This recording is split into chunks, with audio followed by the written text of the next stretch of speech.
Hello, I'm Janet Morana, Executive Director of Priests for Life. Welcome to Just Ask Janet. And boy, do we have an exciting show for you today, because guess what? I am extending an invitation to every one of you to join Father Frank Pavone and myself in Washington, D.C. this year. That's right. We are going to be back at the March for Life, full force. Hope no masks. And we are going to be participating in this year's March for Life. Matter of fact, the March for Life group, they just announced their theme this year. It's called Equality for the Unborn. Very exciting. But let's talk about what happens. First of all, the actual march will be on Friday, January the 21st. But we'll be getting there several days before that, because on Wednesday, January the 19th, the March for Life will open up their expo. And at their expo, Priests for Life is going to have a brand new exhibit. We are going to have new t-shirts, new books. We're going to have some very interesting products with some of our new themes. And you're going to want to come and visit Father Frank and myself and our whole staff and team there at the March for Life Expo. It opens on Wednesday, January 19th. It will be open at the Renaissance Hotel, the Marriott Renaissance, and it will be from 1 o'clock to 5 p.m. is when the exhibit hall first opens. Then on Thursday, January 20th, there's several things happening. First of all, the March for Life Expo again opens up, and it will be there from 9 o'clock in the morning till 8 o'clock at night. Plenty of time to come by and shop at our Priests for Life booth. Like I said, brand new brochures about like my heart beats just like yours. We're going to have t-shirts, bumper stickers, buttons, and we're going to have some brand new items we're going to be rolling out at the March for Life. While that exhibit is going on, then Father Frank Pavone and a lot of pro-life leaders and some of our team are going to be in front of Planned Parenthood for a peaceful protest. And what's going to happen that day is, while we're there, we will see women going into that abortion clinic to kill their unborn children. And we're going to be there praying and intervening. There'll be sidewalk counselors there. So we have a little clip about the last time we were in D.C. in front of Planned Parenthood. I want to entice you to join us this year. So let's take a look at that clip. And we are glad you have come again. We welcome you. And now we have another group arriving here. Where is this group from? Archdiocese of Omaha. Oh, you guys are such a big group. You got to get on both sides of the street. All right, that's great. Fantastic. Welcome, all of you. Now, have all of you gotten the prayer card? Because we have a little prayer card. And I want to say this prayer together while we're all here. If you don't have the card yet, I think we've got some people handing them out. Mark, where's the guys with the cards? Okay, Rico's there. Everybody get a prayer card. We're going to say this prayer together, and then I'm going to say a little something about the card in relation to what I was just praying just now. But so, Mark, you just give me the signal once everybody's got it, and we'll say it together. Now, we've also got a number of other clergy here, so any of the priests that want to lead some prayers are welcome to do so as well. We're going to say some of the rosary as well as we continue to pray here, and we're also going to spend some time remembering not only the babies, but we're going to remember the moms who are killed by abortion too. And I have a list of names that we're going to read as we continue with our vigil here. But right now in your hands there is this prayer card called the Prayer to End Abortion. Now this is a daily prayer of commitment. I ask you to include each day in your daily prayers, because what the prayer says is that we don't just ask God to end abortion. We ask God to inspire and equip us to do that. Because that's what he does. When we ask him to end any kind of injustice, he reaches down, picks us up from the back of the neck, and throws us into the battle. Now, I hope that got you excited to join us at Planned Parenthood, which is at 12254 4th Street Northeast. Please come, because I'm telling you, a baby's life could be saved by your very presence in front of that Planned Parenthood.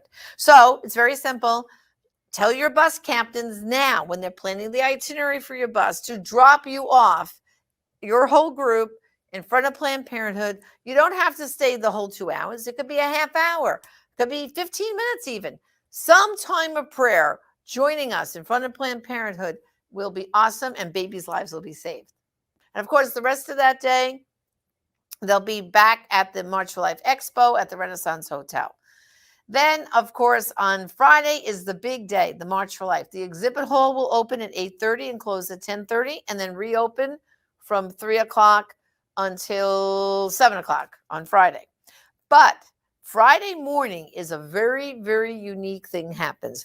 Priests for Life, in conjunction with the National Pro-Life Religious Council, we hold an interdenominational prayer service, and that's at DAR Constitution Hall, which is at 1776 D Street Northwest, and that's between 18th Street and D Street.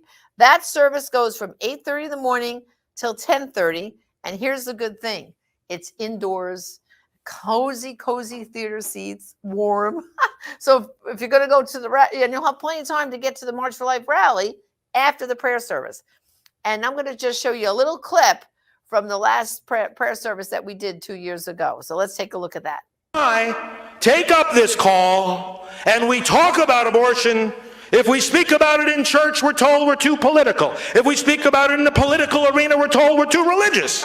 If we speak about it in the world of the media, it's too disturbing. In the world of business, it's too distracting. In the world of education, it's too controversial. In the streets, it's too disruptive. So abortion, if abortion is wrong, where do we go to say so? We go into the churches, we go into politics, into the media, into business, into education, and into the streets.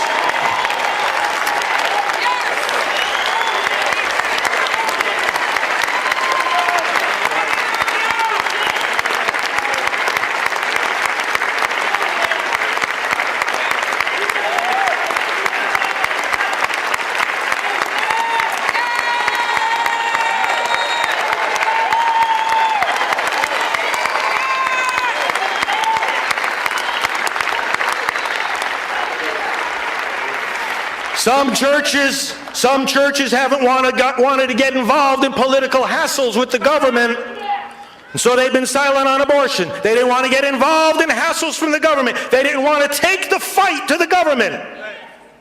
So now with the HHS mandate, the government took the fight to them. And when it comes to that mandate, we've got a simple message for this administration. We will obey God rather than men.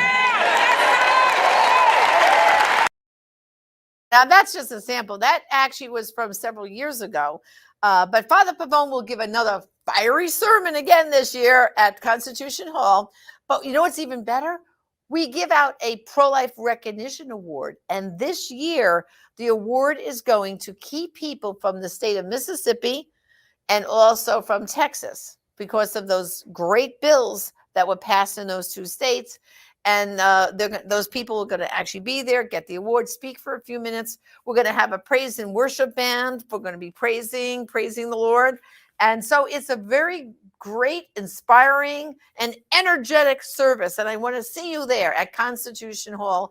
You can go to our Priests for Life website because you can let us know now that your bus is going to come. There's no charge to come, but we do ask that you pre-register. Go to our Priests for Life website for more information at priestforlife.org/March for Life. All the information is up there about all the activities that I'm telling you about today.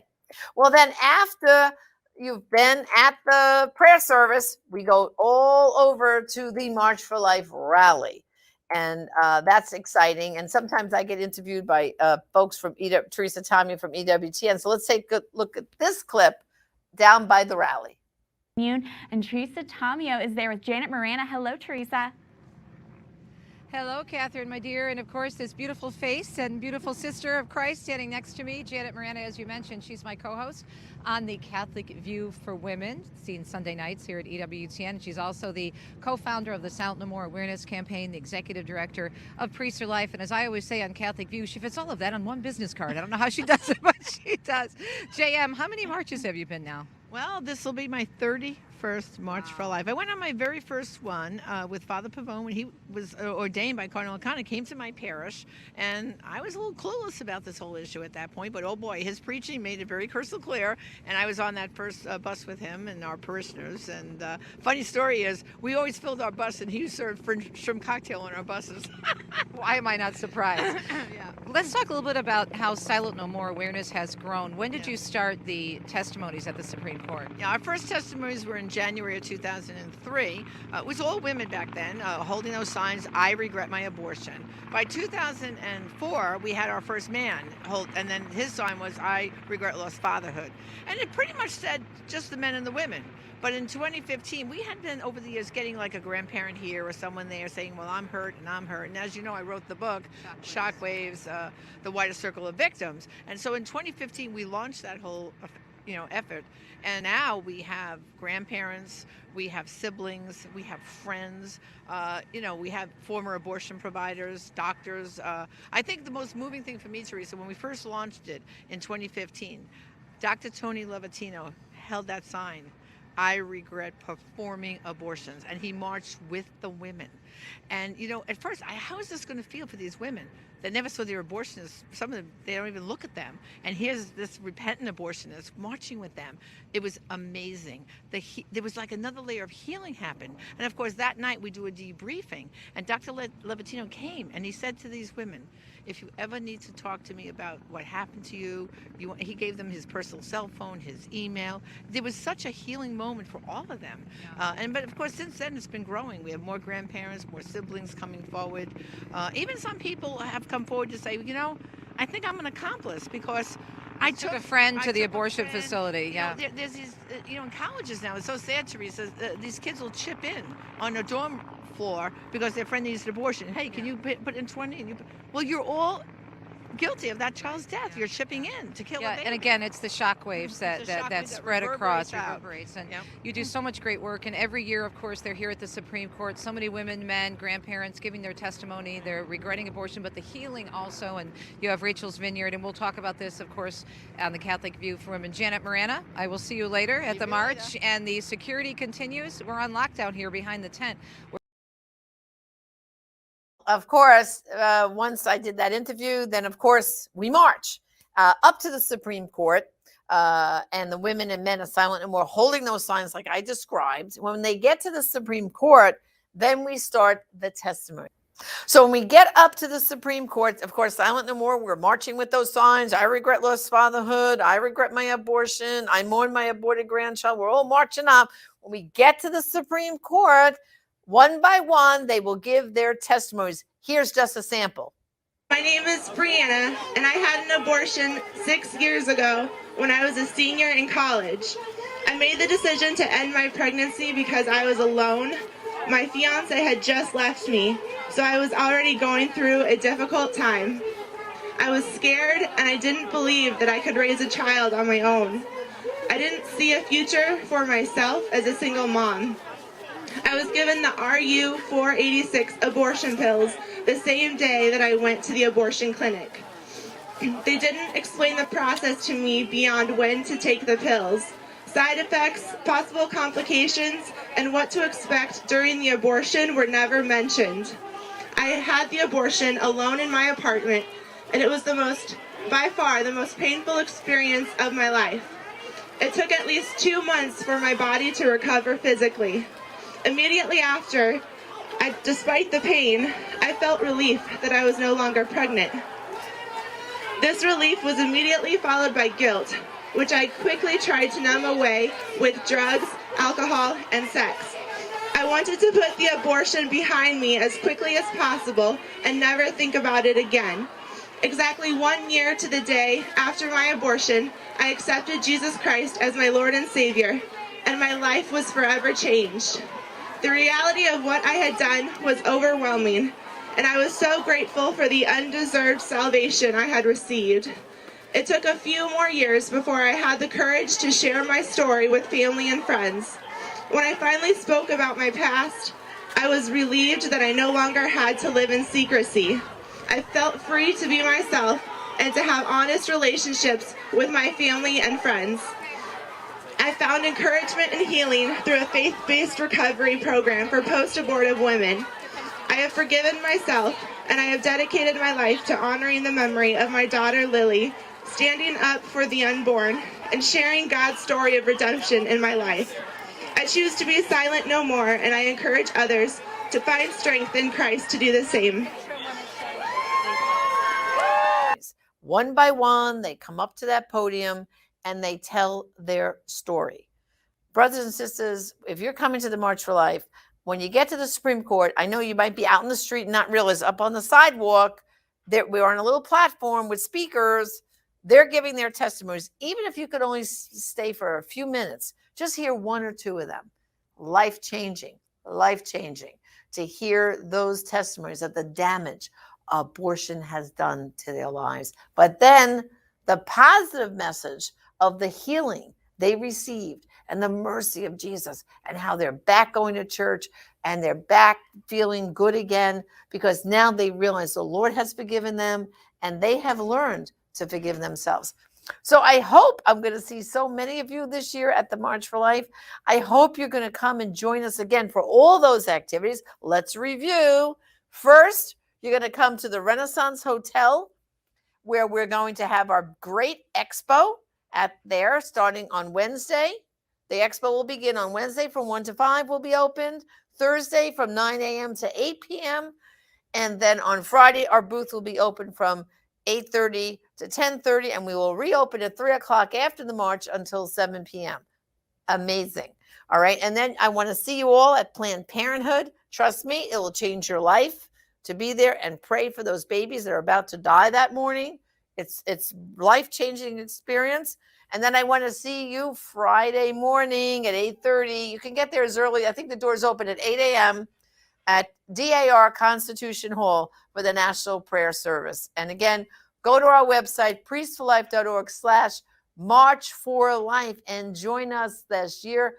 Father Frank and I want to personally greet every one of you. Say hi, say hello, because right now I don't see you, right? You're just like on the other side of the TV, the camera, or on your phones. But I want to meet you in person. So again, hope to see you at the March for Life. Be there, be square. It's going to be safe. It's going to be awesome. Dress warm. God bless you. And thank you for joining me on Just Ask Janet. I will be silent no more.